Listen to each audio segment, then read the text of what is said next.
సింపాచి యోరోజియాకు ఒక under ground fighting రింగ్ను పరిశోధించమని అడుగుతాడు. కాని ఆ గ్యాంగ్ ఆ సభ్యులలో ఒకరి వెనుక కనబడేదానికంటే ఎక్కువ ఉందని కనుగొంటుంది. యోరోజియా తెరాకాడో త్సు పాల్గొనే మహిళా రెజ్లింగ్ మ్యాచ్ చూస్తున్నారు. కగురా రింగ్లోకి ప్రవేశించిన తర్వాత గింటోకి మరియు సింపాచి బయలుదేరబోతుండగా ప్రేక్షకులలో సౌగోను చూస్తారు. సౌగో గ్యాంగ్ను రెంగోకుకాన్ అనే అండర్ గ్రౌండ్ ఫైటింగ్ రింగ్కు తీసుకెళ్తాడు. ఈ అరేనాలో జూదంతో సహా నిజమైన మరణ మ్యాచ్లు జరుగుతాయి. తెర వెనుక కొంతమంది రాజకీయ నాయకులు ప్రమేయం ఉన్నందున షిన్సెన్గుమి జోక్యం చేసుకోలేదు. వారు బయలుదేరే ముందు ఓకితా వారికి రెంగోకుకాన్లో బలమైన యోధుడు అయిన కిడోమారుపై గూఢచర్యం చేయమని అడుగుతాడు.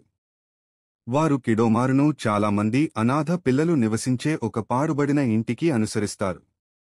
ఈ పిల్లలను కిడోమారు చూసుకుంటున్నట్లు అనిపిస్తుంది. గతంలో అతను కిల్లర్ అనే పేరుతో నైపుణ్యం కలిగిన కత్తి వీరుడు.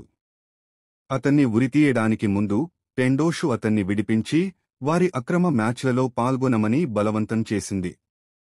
అదే సమయంలో సౌగో అక్రమ సంస్థ యొక్క చిన్న చిన్న వ్యక్తులను కొడుతున్నాడు. కానీ త్వరలోనే అతను హిజికాటాకు కనిపిస్తాడు. హిజికాటా మరియు సౌగో గింటోకిని పిలిచి అతను ఇకపై జోక్యం చేసుకోకూడదని తెలియజేస్తారు. అదే రాత్రి సింపాచి మరియు కగురాను కిడోమారును అతని ఇంటి వద్ద గమనించడానికి పంపుతారు. అయితే తాను తన పిల్లలతో బయలుదేరబోతున్నట్లు అతను వారికి తెలియజేస్తాడు. కొద్దిసేపటి తర్వాత టెండోషు పంపిన హంతకుల బృందం కిడోమారును అంతమొందించడానికి వస్తుంది. కిడోమారు తప్పించుకునే సమయంలో సింపాచి మరియు కగురా వారితో పోరాడటానికి అక్కడే ఉండిపోతారు. దురదృష్టవశాత్తు కిడోమారు తప్పించుకోవడానికి ప్రయత్నిస్తుండగా రెంగోకుకాన్కు తదుపరి రాజుగా మారబోయే ఓనిజిషి అనే హంతకుడు కిడోమారును ఈటెతో పొడిచి చంపుతాడు. తిరిగి ఆర్ట్ జాబ్స్ గిన్కు వచ్చిన తర్వాత సౌగో యోరోజియాతో మాట్లాడుతుండగా కిడోమారు అనాథ పిల్లలు తమ గురువుకు ప్రతీకారం తీర్చుకోమని గింటోకిని వేడుకోవడానికి అకస్మాత్తుగా అక్కడికి వస్తారు. హిజికాటా ఆశ్చర్యానికి గురికాగా గింటోకి, సింపాచి, కగురా మరియు సౌగో కలిసి అరేనాలో టెండోషును ఎదుర్కోవాలని నిర్ణయించుకుంటారు. గింటోకి అరేనాలోకి ప్రవేశించి కొంతమంది సమరాయలపై విరుచుకుపడుతున్న ఓనిజిషిని ఎదుర్కొంటాడు.